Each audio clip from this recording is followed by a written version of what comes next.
Баршаңызға сәлем. Сіздермен бүгін осындай қайнатпалы, яғни заварной крем дайындаймыз. Осындай керемет болып шығады. Ең алдымен бізге сүт қажет болады.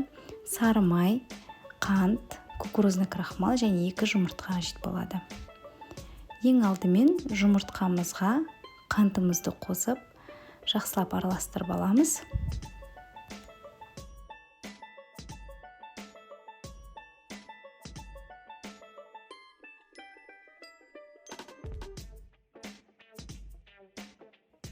Келесі кукурузный крахмалды қосып, тағы да араластырамыз.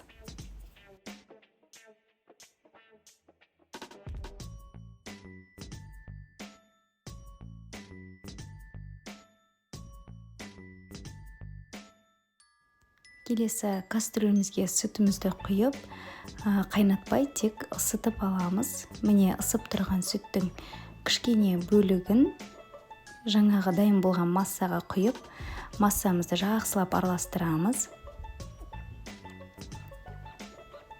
Содан кейін қалған сүтімізге осылай араластырып отырып құямыз.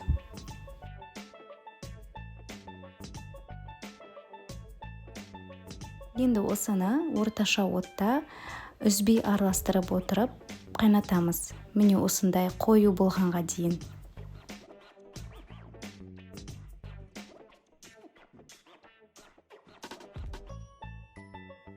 Келесі сары майымызды қосып, тағы да араластырып, кремімізді суытамыз.